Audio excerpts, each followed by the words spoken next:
Hello again, and welcome into Interrupting Racism. I'm Brian Prowitz, and this is a place where I get to share conversations with some very, very interesting leaders in the state of Oregon, whom I've discovered through a relationship with the American Leadership Forum of Oregon. This is a program that's in partnership with ALF, and most of the people that you will find on our YouTube channel or in these conversations are senior fellows from the ALF program. You can learn a lot more about ALF at alforegon.org. But today we are going to be talking about food access, food security, global food generation, I should say, and access to it around the world with Katie Pearmine, who is with the Global Food Banking Network and an ALF senior fellow from class 36, which means she's a recent graduate of the program. And she comes to us this morning with the opportunity to share another layer of where equity and policy and systemic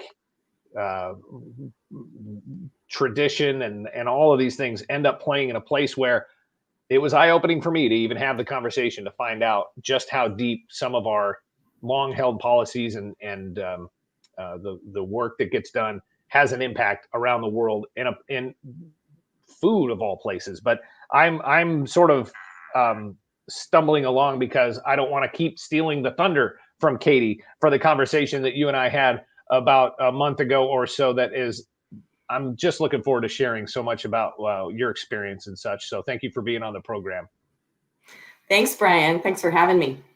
First of all, let's read a little biography from Katie, which was on my screen just 1 second ago. And here we go. So having grown up on a family farm in the Northern Willamette Valley, Katie has been working in food systems since childhood. She's currently the Associate Director of Global Product Sourcing at the Global Food Banking Network, where she supports food banks in 44 countries to source food for those experiencing hunger. Prior to working at GFN, Katie worked for Oregon Food Bank, where she led the team that sourced food for food banks in Oregon and Clark County, Washington.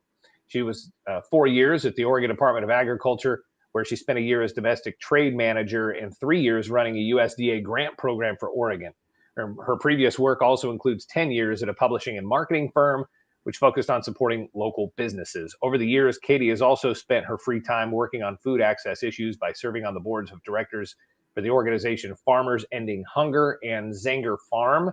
She also is serving as a commissioner for the Land Conservation and Development Commission and chairs the advisory board for the Oregon State University Food Innovation Center in Portland. Katie is a fellow American Leadership Forum of Oregon from 2018-19 class 36. Katie and her husband and her 2 cats live in the Foster Powell neighborhood of Portland. Isn't it awkward when somebody reads your bio like that and you're like, yes, and you're going, wow. Anyway, your bio is fantastic, and it really gives depth to the conversation that we're going to be having. And with the introduction I just gave, I kind of wish I just would have read that bio right from the beginning of the program without even trying to describe it all. So tell me about your current position with the Global Food Banking Network, and probably a little bit more about what GFN is. Great. Yeah. So I am officially 3 weeks in to my work at the Global Food Banking Network. And our responsibility is to support food banks across the globe. So in 44 countries, food banking in the US is around 50 years old, and food security obviously goes back to the dawn of time, really, with humans being on the planet, where we've been helping each other find food. And our organization is there to essentially support food banks, really, that are popping up all over the world. As we went into the COVID pandemic, essentially, we also entered a pandemic of access to food. So we're there to help these organizations that are popping up get food to people.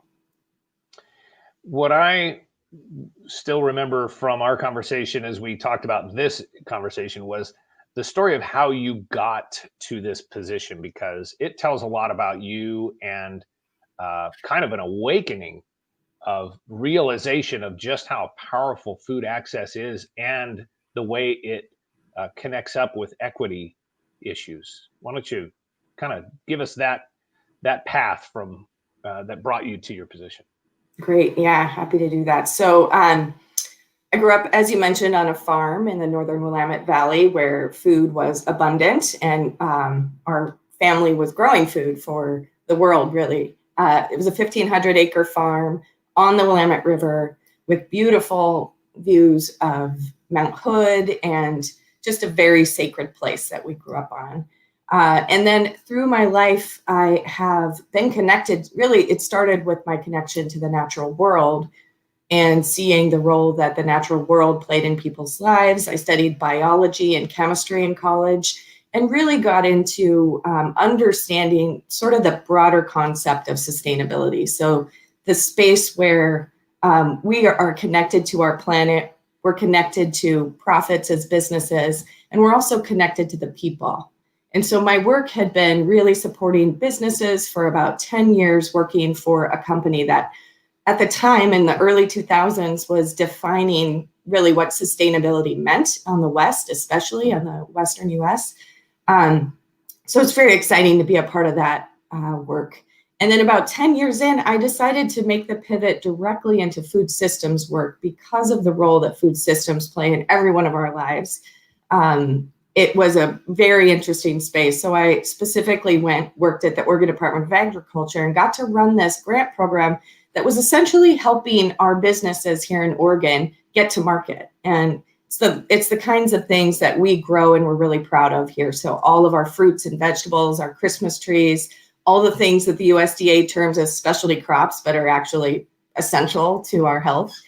And then I got really the bug of understanding the role that food plays as far as access and justice. And so on a couple boards that really were opening my eyes, and then got recruited over to the Oregon Food Bank, where I was able to open up essentially with what you're talking about today, understanding the role that food plays as far as justice is concerned. And so it was I had just started my role in 2014 and went to a conference in St. Louis, actually. And that was the time that literally Michael Brown had just been killed. And Ferguson was essentially really active, and people were obviously and rightfully so very upset. And I toured the food bank and really saw that most of the food was going to, especially the Black community in St. Louis area. And it was a big awakening to me, related to essentially the role that not having food really plays in the lives of people, and how it sets them into a space of scarcity. And then we have a role in something that's as abundant as it is in our world, providing access. And food is essentially a basic human right. So I definitely at that time recognized that I was doing civil rights work on top of humanitarian work. And that was my original awakening to essentially the role that food and racial justice play. Was there a moment where it just struck you?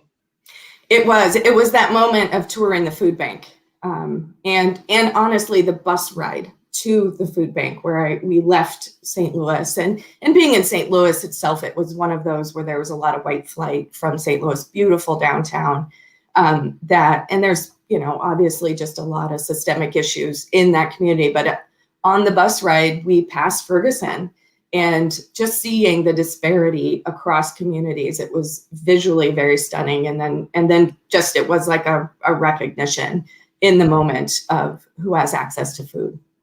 And was it one of those things where you kind of had an idea, or you'd heard something about it, or you thought you understood, and then suddenly it just was so clear that you had to, it changed the trajectory of your career?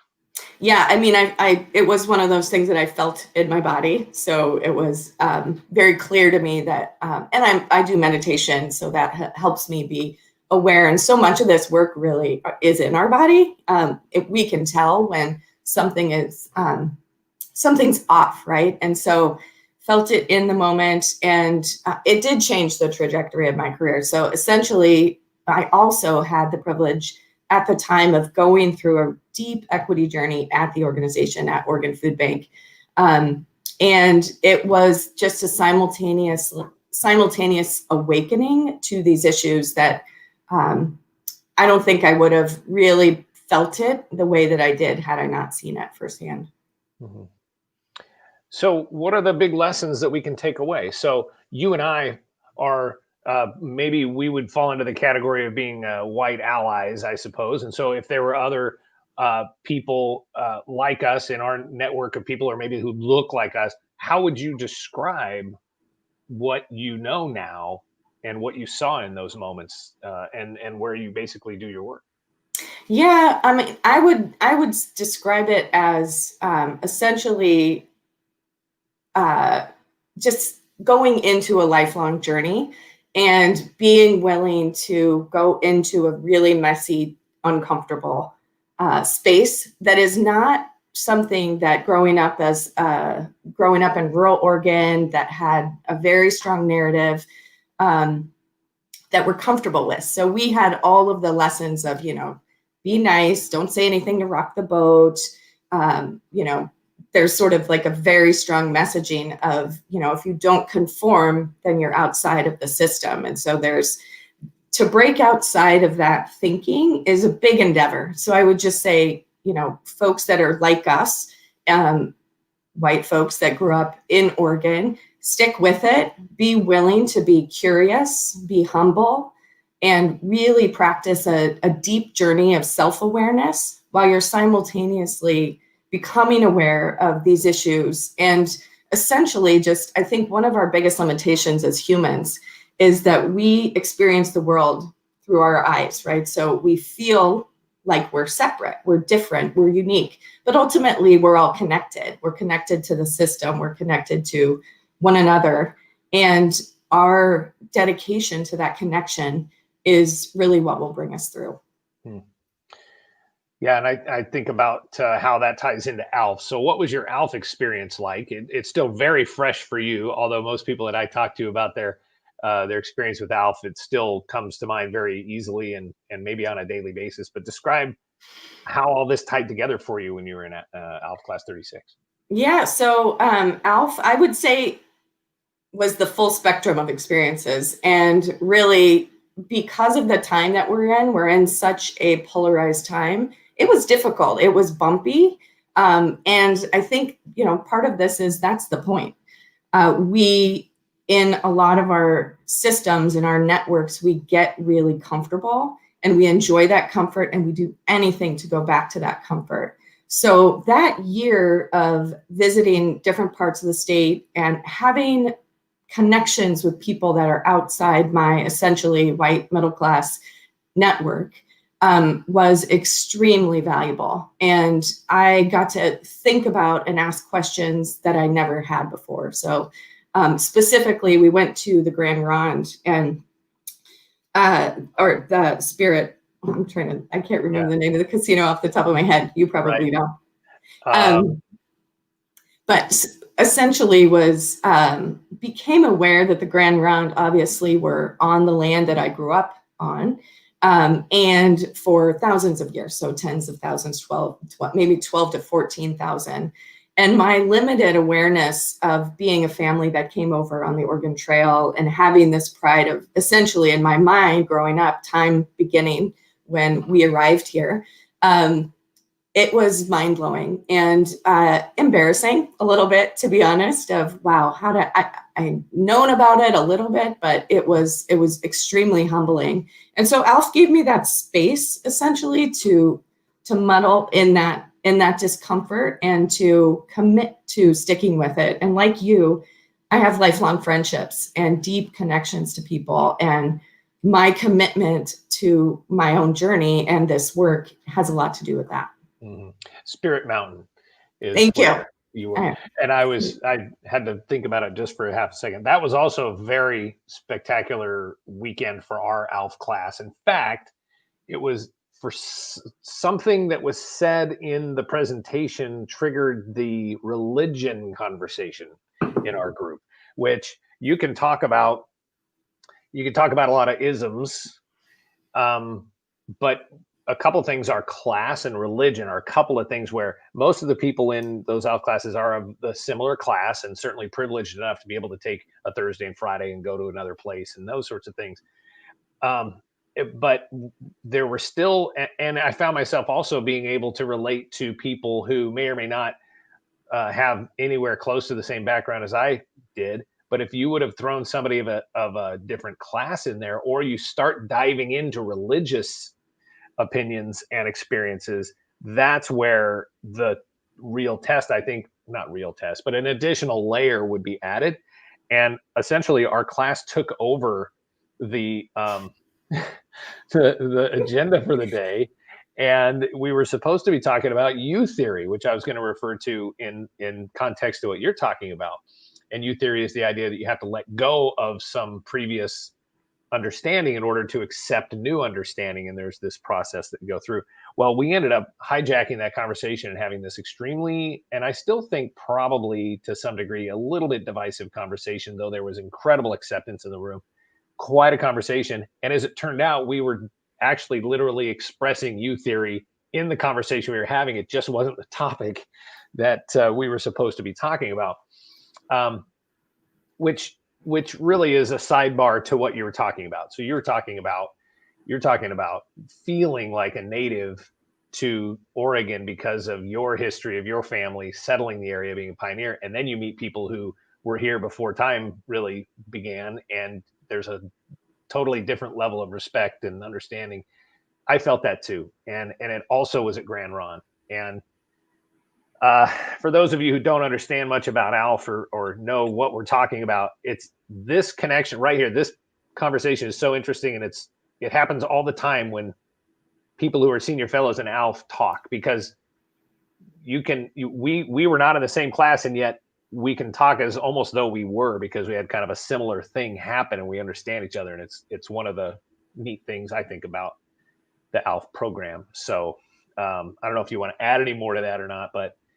Well, I mean, I would just say everywhere in Oregon, Indigenous people lived and roamed. And that part of what a big takeaway that I had, obviously in my rural school, I grew up K-8 school, 100 people. And it wasn't required at the time that we learn about Indigenous communities. And now it is in Oregon. So I think there's going to be a very exciting new awareness. And hopefully we'll see a sort of cascading of new signage that essentially tells us more of the story of the people who were here and stewarded this land for, like you said, time immemorial. And I just think as far as wherever you are in the world, there were people who were Indigenous, and becoming aware, honoring, understanding, and recognizing that there are still very thriving communities that play a huge role in giving back to our community. So that was, we did that same, we went down to the Coquel, which I know that you also had an experience with the Coquel. And yeah, again, just I feel like as an Oregonian who used the word native growing up, I no longer describe myself as a native Oregonian. I say I was born in Oregon, and on the land that I was speaking of, that I was so connected to on the Willamette River, that was my great grandfather was the first in our family to farm it. So my grandfather purchased it, my father, and now my cousins, my father and uncle farmed it, and now my cousins are farming. And it's a beautiful connection that we had, and it's also very recent.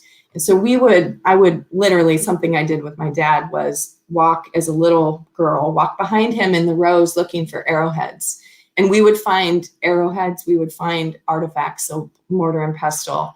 And, that was a sign, and there was a deep knowing of sort of the ancient that is around us all the time. But it was when it all came together at the Grand Ronde, that was again one of those moments I felt. Yeah, and we live in the Umpqua Valley. We live along the Umpqua River, and so that whole idea, concept, memory, responsibility exists very strong in me. When I'm out mowing my front yard, I think 2,000 years ago, who was here and whose yard am I really mowing?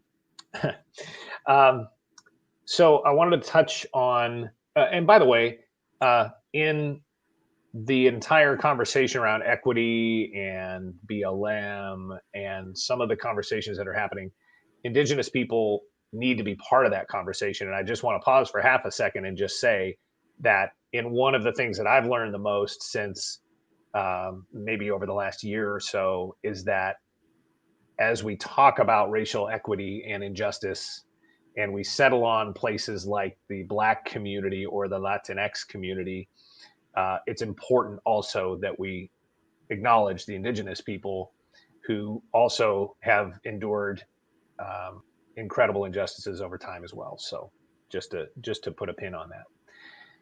So boy, a lot of places to go. So I wanted to touch on, for some reason, U theory now is stuck in my head.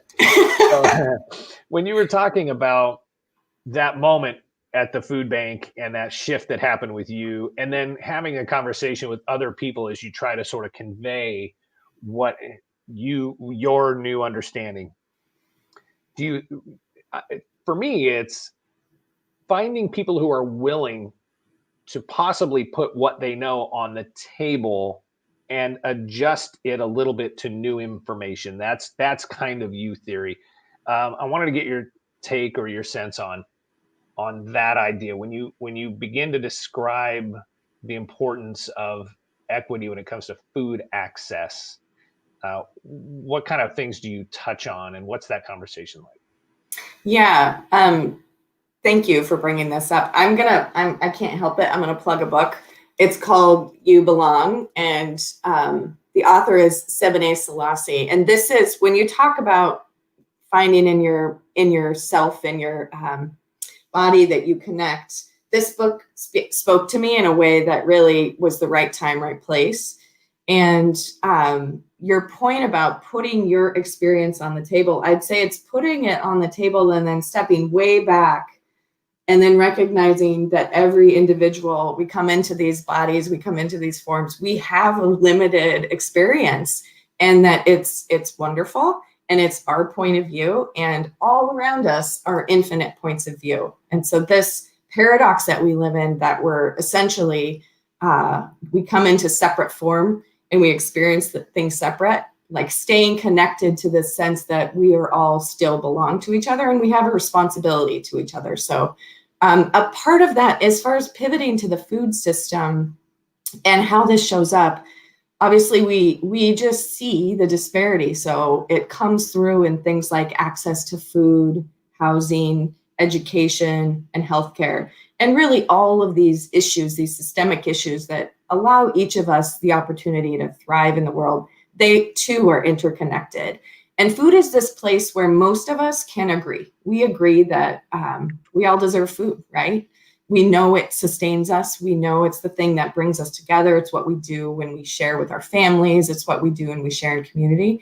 And so it's this place that even if we can disagree on multitude of issues, that we do seem to agree. So it's a beautiful place for us to talk about these issues. And then within the system itself, you know, there's a lot of unspoken disparity within who's tending to the food, who's moving the food, who's growing the food, and then who owns the companies, who owns the farms. And obviously with Oregon's history being that it is, you essentially have a lot of families like my own that own farms. And then you have a lot of community members that are coming through, either they are migrating through doing farm labor, or they are you know, live in different parts of the community.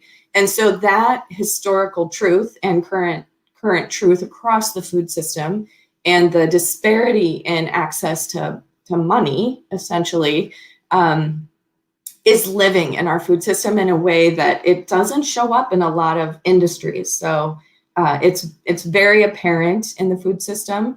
And so you'll often have people who are growing our food, who are doing hard labor every single day, and they themselves don't have access to food.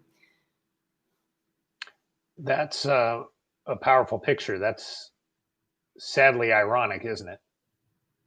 And it's all over the world. I mean, so that's the piece about also when we step back, and we step back from ourselves, of our state, and we step back and see what else is going on globally. This is happening everywhere. So just we share in this disparity, and I think that's important for us to also keep acknowledging. What's being done to try to combat every farm that now has a subdivision on it?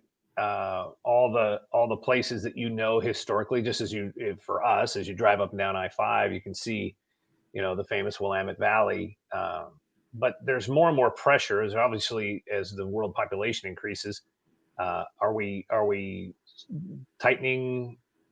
Is there a bad thing? Are we headed toward a point of no return where we cannot generate enough food, period, to feed everyone? And as I say that, I think to myself, my understanding is that we actually do, and if there is enough food production for everybody on the planet, but probably in the United States, we probably eat it up to the point where other people don't have it. So I've touched on a few things there, and Yep. And I think so the system itself is very flawed, the food system, right? We grow in many places, we grow an abundance of food, and often it gets wasted. So it will end up sort of rotting on the vine or dying in the field because a market shifted. There are not enough folks to pick it. So the food system itself wastes about 40% of the food, which that alone, if we really focused on, rethinking our system, which is essentially what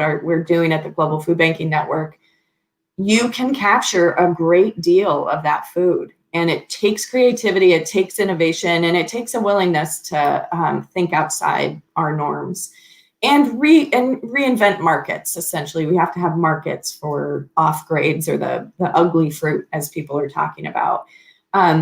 So I think that related to the food system, that's a big learning for us. I think we are going into a future that if we don't get better at the food system, there will be even more major problems. And we're seeing that with COVID too, where some parts of the world are going into where they were in a space of need. Now they're going into extreme need. So the pressure that we're going to feel on the food system, and then what we saw with COVID too, were these shocks and breakages within the system. We were hearing about all these fields that were getting plowed under, animals that had to be euthanized. And that tells us that our system is not as resilient as we thought it was. And it's a big task for us to go to work and reinvent it. So what are some of the barriers to that process? I think there's, I mentioned market barriers. So essentially when we as consumers require that our tomatoes look a very certain way, or that orange looks a specific shape, that we ourselves can play a part in being willing to and interested in seeing those shift and seeing misshapen fruit. It often is more delicious anyway. So as a consumer, you can play that role. And then also just essentially, not wasting food yourself. There's a big part of this that we have responsibility when we purchase food to eat that food. And so taking that ownership. And then at the systemic level, there is the need to essentially create new markets. So we call them like secondary or tertiary markets, where if it just is sold in different ways over time. You can't sell it in the retail environment, then you have a way that you can get it to restaurants or hospitality, and it can be an ingredient. Or all the way that and that was sort of our sweet spot in Oregon, is that we were able to talk with our pear growers and packers and shippers and say, what about those small ones? What are you doing with those? And they're like, well, they're going to the juice market. And we said, well, what if we paid you essentially a really small fee for that, pennies on the pound? You get a tax credit, you get a tax deduction. Is it worth your while for us to get that to the community? And because of that, we've moved millions of pounds of pears, onions, all of what we call kind of the hard seven in food banking. They're sturdy, they stick around a long time, and we grow an abundant amount here. So this was a great learning space for me in this work to see it on the ground. Same with onions, potatoes. So it took a while for our industry partners to recognize the level of need, first of all, that we were working in truckload quantities. We could send out a full truckload and pick up onions, potatoes, pears. And once our partners understood that, they saw the size and scale of the problem, they were all in. And we have such a generous agricultural community. And that was something I loved the most about the job, was essentially really seeing how heart-centered our agricultural community is. And I grew up in that community, so I knew that. But to have a way that could be expressed through giving was really incredible. So a couple of things. One, so I'm gonna ask the first question that's coming to my mind right now, where I'm hearing this. So what you're saying is, if I buy the less than perfect tomato or get a couple of apples that might be slightly bruised, in a way, I'm helping to combat the problem of global food system inadequacies. Yeah, you're telling that retailer that it's okay for them to not exclude. So you know, there are all of these requirements that to go to market, things have to be a certain size, shape, color. And when we all say that we know it tastes just as good, then the retailer will start shifting their behavior. That's happening in Europe. It's happening in a lot. You'll hear these companies popping up. There's a company here called Imperfect Produce, where they're essentially doing deliveries of the misshapen fruits and vegetables. And so that it's just one small way. The other way is obviously innovation and technology within agriculture. So at the much bigger scale of agriculture, we're talking efficiencies in every way: water, energy, inputs, all the things that are there making our food. And then along the system, capturing as much of that food as possible and being really committed that we're willing to do that work. And, the agricultural industry and food systems are extremely innovative. And so I think it's a really exciting time, actually.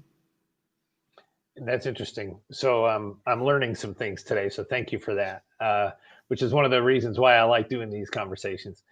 Another thing is, and you talked about how sturdy the what did you say, the main seven? They're in food banking, we call them the hard seven. And we actually, it's oranges, sweet potatoes. So those are the two things we don't grow, but apples, onions, potatoes. And then we have pears in our region, which a lot of the parts of the world obviously don't have pears. Because I would think one of the limitations is also just shelf life, right? Completely. How far can you move a particular item to get it to a place where it could benefit people who just that shift, the food system, I guess, is the way you describe it. Yeah. And that's there are puzzles in this system like no other, and especially in food banking. So if you want to be solving puzzles, you go into food banking. And our goal is turns. So we try and get that food to people as quickly as possible. And when we're able to get it from a packer, shipper, or a farmer, it's got a lot more legs on it than when we get it from a retailer. So that's why it's a sweet spot working with the farmers and packers and shippers. So that's one aspect. And yeah, I think we're seeing a lot of innovation. So apps are popping up where people are essentially able to go to a food site and directly donate. So there's all sorts of innovation in that space. And what I'd say is it's a fascinating thing about the food system where there is the most excess within the produce. And you said very perishable. We've essentially, in much of the world, had to completely redesign the way we were food banking. Food banking came from this sort of commodities. You'll see government cheese, boxes of oats and rice, much more less perishable to a much more perishable space, because many of our food deserts, they're missing produce. They're missing the things that really are the building blocks of health. And we blame people for the food they eat all the time. There's all this rhetoric around, blaming people essentially. And often they don't have access to the items that would provide them health, or they're too expensive. So when we surveyed our community here in Oregon, we found that people mostly want produce, milk, and some sort of protein. So meat, beans, that sort of thing. And, there's just this huge misunderstanding of how health and access to food are interrelated. Mhm. And now I want to take this into kind of a rural urban picture. So this moment that you talked about came from St. Louis, obviously a much more urban area than anything we have here, pretty much, but also certainly, say, in rural Southern Oregon. So what is how? And we talk about equity, and we talk about even potential racial inequality that plays into food access. So what does that look like when you talk about rural, and you've talked about rural a few times, but when I think of an urban center and who's receiving food boxes, you think about you talked about it yourself. It tends to go to communities of color more than Caucasian people. But in Douglas County, for instance, where we are something like 90% white people, many of the people that receive food boxes also are not in a community of color. So what can we see there, or what's important to remember there when it comes still to food access, but maybe not necessarily across a racial boundary? Yeah, I think this is such an important distinction, especially here in Oregon, but really across the US too. But here in Oregon, I mean, I think that we know by the numbers still that we serve a lot of people who are Caucasian, and the disparity and systemic access happens across race, right? And it is compounded when you have other forms of systemic oppression. So it can be really hard when you're somebody who's experienced hunger as a Caucasian person to hear about, and I'm not, and I'll say that that's an extreme privilege, and more we're essentially trying to lead with folks that have experienced hunger in community, and that's a really important aspect of the work. But when we can't see each other. So here in Oregon, it's still by the numbers more Caucasian people. And in rural, I mean, I think we just know that folks have different levels of access and privilege, and that has everything to do with their essentially their access to money and wealth, and again, education, housing, and so this actually is something that brings us together rather than apart. When you're in a mode where you feel scarcity, we can't deny how hard of a time that is for people. And we really need to honor that it doesn't matter what your race or background is. If that's the space that you're in, we need to help. And that's what we're here to do for and with each other. And so I think when we talk about these systemic inequities related to race, we also have to be honest with what is true for a lot of our neighbors who are Caucasian, and that has been that. I think that's what can pull us apart often, when you hear people saying like, well, I don't have access. What do you mean this person of color doesn't have access? Neither do I. And so, I think we really need to honor that and hold that, and then have these honest conversations around what are the systems that are creating that lack of access for folks. Yeah, because then you start really getting into a wide range of things, I think, which potentially could be even more intense or awkward conversations around the table with whatever family you're able to get together with this holiday season, for sure. One of the things I like to ask people that I talk to on this program is, what are the sort of things that are just loud in your head right now that you see that's going on out there? And it may or may not pertain to the conversation that we're having right now, but what sort of things do you find yourself having conversations with yourself about these days with all the things that are going on? Yeah, the loudest thing in my head related to what's going on is this feeling that we've grown so far apart in so many ways, and that essentially we are so much more alike and we have so much more in common, and that our life's journey is to really stay connected to one another. And it's easy to separate, or it's easy to find the difference, but it's more important for us to find our connection. And that this pattern that we're seeing of everything becoming political and everything becoming the space of, essentially a kind of a black and white thinking, I really, just want people to commit to each other and commit to sticking with it. So sticking with these difficult conversations, but from this place of honoring each other and honoring difference. And it's hard to see. For me, it's just been so hard, having grown up in a rural place, having such strong values of family and connection to the land, connection to people, to see these difference, the way this is pulling us apart. And here in Oregon, it's really clear. And it can be easy to slip into this othering and difference. And it's much harder to commit to this lifetime of, I'm going to stick with you. I care about you. I care about your humanity. And I'm going to see that light in you, just like I'm going to see it in my family. So going and committing to that, that's really standing out to me right now. Yeah. Well, you're speaking right down the middle of where I'm at too, where so much time on social media and so much time connected to screens of all kinds, I think right now seem to feed that to some degree. And so thank you for saying that, because I think there's a lot of people that are in that train of thought, especially as we head into the holiday here. Well, I'll just pick up on that to say, like, our words matter. And that when we speak them, obviously in person, it's much different than when you're on a social media platform and you're reacting and you're sort of going from this defensive, reactive place. And that we need to also commit to a way that we are caring and kind in our language. And so I'm really committed to essentially kind of nonviolent communication. And that one of people in my life said, at any moment, we're either going toward love or we're moving away from it. And that's true with our language.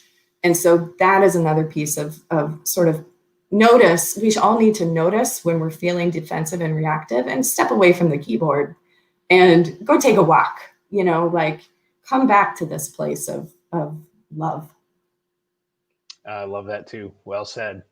Well said. We're trying to do that in a non-communicative way or a non-verbal way with speakupwithus.com. This walked straight into a free advertisement here, by the way. Nice. We've got several different sayings on our shirts here, speakupwithus.com, including this one, which came from a mutual friend of ours by the name of Burke Nelson, who should definitely be on this program for sure. I should definitely be talking to Burke soon on interrupting racism, because he kind of gave me the nudge that put me down this trail that's led to this conversation today. So I did want to go over here. We do have a couple of comments. I thought I'd throw them up on the screen. First of all, this is really interesting, and this is pulling the curtain back quite a ways. But do you know Sheila DeCruff? Sheila, right? Of course I do. Yeah. I went to high school with her. What? Amazing. So good to see you. I think that's the same. I mean, there aren't that many, DeCruff is, and it might be DeCruff. I can't remember. I haven't said her name in forever. Anyway, she called you out or a little shout out there. So that's kind of cool. She's a food banker in Ontario. She's amazing. Great spirit. Love to see you, Sheila. Okay. Thanks for all you do for our community. And then Jane talked about when we were talking about Indigenous people and interconnectedness and the importance of food and quality food. So thank you, Jane, for that. And then here in our neck of the woods, Joanne Staymate Gordon, talk about small farms. There was a 7-acre commercial organic farm in Milo, supporting themselves for 30 years until the farmers retired. There's opportunity in the South Umpqua Valley from Canyonville to Drew. She mentions it because the valley is underutilized and disrespected by many. And you talk about barriers. There's a barrier right there. I guess perception in some ways could potentially be a barrier. Yeah, I mean, I think that I really love both of these comments. First, the last comment really bringing back to Indigenous people and our need to ground in that. So thank you for bringing that up. And here, yeah, I mean, I think we have actually an extremely active small farms community in Oregon, and they need our love. They need our help. We need to be shopping at their farms, buying their community supported agriculture, going to farmers markets, supporting getting them into our grocers and food systems, our food service. And what they do for us during something like a pandemic, it was fascinating and terrifying, right? To watch essentially our food system go through this extreme pressure. You know what kept us together? It was those farmers that were growing in our community at a scale where they could keep it going. So they were able to get into our retailers. People were buying directly from them. And what they create this kind of resiliency within our food system that when we're not relying on it being imported, it creates not only that resiliency because we can get food just down the street, we learn how to garden ourselves, we're sort of seeing our role in supporting our local food shed. It then creates these deep community connections. We know who's on that land, we honor who's on that land, and we know the difference between something that is grown and tended to, and you can taste that difference. That's why we love our crops so much here. We love our hazelnuts and strawberries and, all sorts of deliciousness. Farmers markets. So, I mean, I'm kind of a regular old meat and potatoes kind of guy. I like watching, football and working in my yard, and I don't know, I'm kind of just a guy, right? And then the farmers market. So you drive by the farmers market and you're like, wow, that's interesting and cool. But I've maybe it's because I'm older, maybe it's because I don't know, maybe I'm just open to more stuff. But a lot of my friends or guys that look like me don't really go wandering through the farmers market. But let me tell you, once you do, there's just a vibe and a feeling and a sense of connection and a granular grassroots thing going on when you can buy 6 ears of corn from the person that grew it.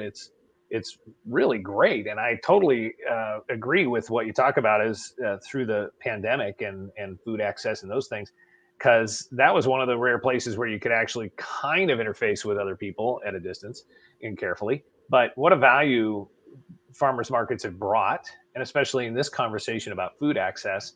It literally, I'm an entrepreneur. And so I'm always rooting for the interrupters to come, and food markets or farmers markets are kind of an interrupter in that normal food system that a lot of us, well, if it didn't come from a supermarket, then it's not going to come to my house. I got to buy it from, name brand X, but instead stepping into, so I would just encourage other people who may or may not have an appreciation for farmers markets to give it a try and go see what little gems there might be waiting for you on the other side of that sandwich board at the sidewalk.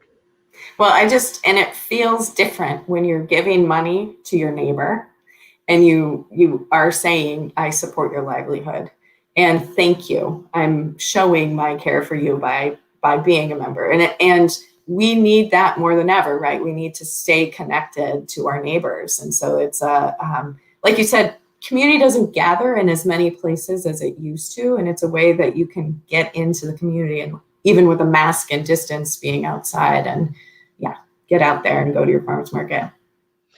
Well, Katie, I appreciate your time so much. I want to make sure if I left anything unsaid or if there's anything you want to kind of leave us with, I just want to make sure I didn't, if there's something else you want to make sure you say, this would be a great time for. Yeah, I mean, I would say, again, I started with this, and I think it's the most important, is that commit to curiosity, commit to humility, commit to self-awareness, and you're going to make mistakes. It's inevitable. And the key is saying, apologizing, making sure that you're healing with people, being humble, and get into that messiness. Again, it's not what the mainstream really has taught us to do, but it's what's going to change us. And then I'm going to also share this quote that I love. It's from Rumi, and it says, out beyond ideas of wrongdoing and right doing, there's a field. I'll meet you there. When the soul lies down in that grass, the world's too full to talk about. And that's the feeling when I think about staying connected together across difference, across rural and urban. Just remember that really there's something much greater that keeps us together. That's nice. I'm going to have you, I'm going to get that from you. We're going to add that to the show notes. Okay. We're going to put that on there. We'll probably violate a trademark or something, but we'll make sure to do that and put a link also to your book that you showed there as well. Wonderful. And one last thing, Maya Angelou told us that your legacy is every life you've ever touched. So touching, Brian, you bringing us together in this way, and for us to just remember that that's what we're here to do, is to be with each other. So thank you for doing that. Yeah, cool. Great. Well, thanks again for your time. Thank you. Stand by. I'm going to do a couple of housekeeping things, and then we'll chat again before we sign off here. But this is Interrupting Racism. It's a shared project with alforegon.org. If you'd like to learn more, please go to alforegon.org. And also, this is a really important time also that you can make a gift to ALF. You can visit alforegon.com for more information. And if you are a senior fellow in the ALF community, you've received an email recently from Lisa Watson asking for you to consider giving. So I just wanted to put in a plug for that, since we work very closely with them. Also would like to also promote our website again for our t-shirts with a few different sayings on them, hoping to just spark a conversation with people without even having to say a word. If you wear these out in your community, visit speakupwithus.com. The receipts, the revenue, I should say, will be donated to the Black United Fund of Oregon. So once again, thank you to Katie from the Global Food Banking Network. We'll have more on the show notes here when you watch this again on YouTube and also on Facebook. Please share this around. That would be fantastic. And we will see you again on another edition of Interrupting Racism very soon. Thank you.